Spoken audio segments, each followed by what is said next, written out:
कहानी बड़ी छोटी सी है दोस्तों, लेकिन हमारे जीवन में बहुत कुछ सिखा के जाती है। ये कहानी एक शेर और चूहे की है। जंगल का राजा शेर खा पी कर आराम से एक पेड़ की छांव में सो रहा था। तभी कहीं से एक नटखट चूहा वहां आ पहुंचा और खेलने लगा। खेलते खेलते वह शेर के ऊपर चढ़ गया। कभी वह शेर की पीठ पर दौड़ता तो कभी वह सिर पर चढ़ जाता, कभी वह उसके कान पर झूलता तो कभी मूंछ से खेलता। उसे बड़ा मजा आ रहा था और उसकी उछल कूद बढ़ती जा रही थी। नटखट चूहे की दमा चौकड़ी से शेर की नींद टूट गई। आँख खोलकर उसने देखा कि एक छोटा सा चूहा उसके ऊपर खेल रहा है।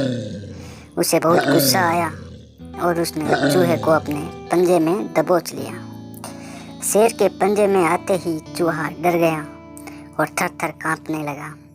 शेर बोला, बदमाश चूहे, तेरी इतनी हिम्मत कि तू जंगल के राजा शेर की नींद में दखलंदाजी कर रहा है। अब तेरी खैर नहीं, मरने के लिए तैयार हो जा। अब मैं तुझे मार कर खा जाऊंगा। मौत सामने देख चूहा गिड़गिड़ाने लगा, वनराज, मुझे क्षमा कर दे, मुझसे बहुत बड़ी गलती हो गई है। मुझ जैसे छोटे प्राणी को खाकर आपको क्या मिलेगा? आपका पेट तो भर नहीं पाएगा। कृपा कर मुझे छोड़ दीजिए।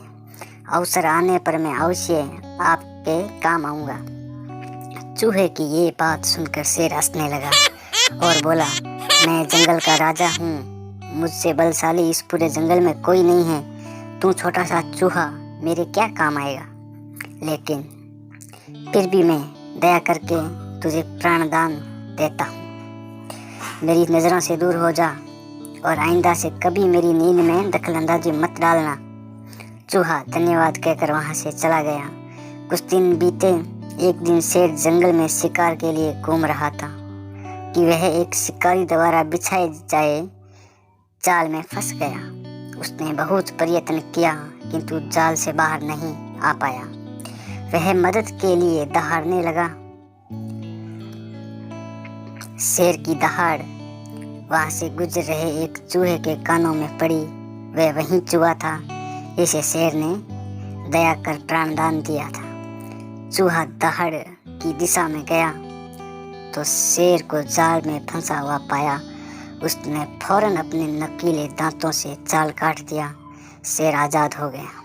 उसने चूहे को धन्यवाद दिया तो चूहा बोला, वनराज, आप शायद मुझे भूल गए हैं। मैं वही चूहा हूँ जिसे आप प्राणदान दिया था। मैंने आपको कहा था कि किसी दिन मैं अवश्य आपके काम आऊँगा। देखिए, आज मैं आपके काम आ गया।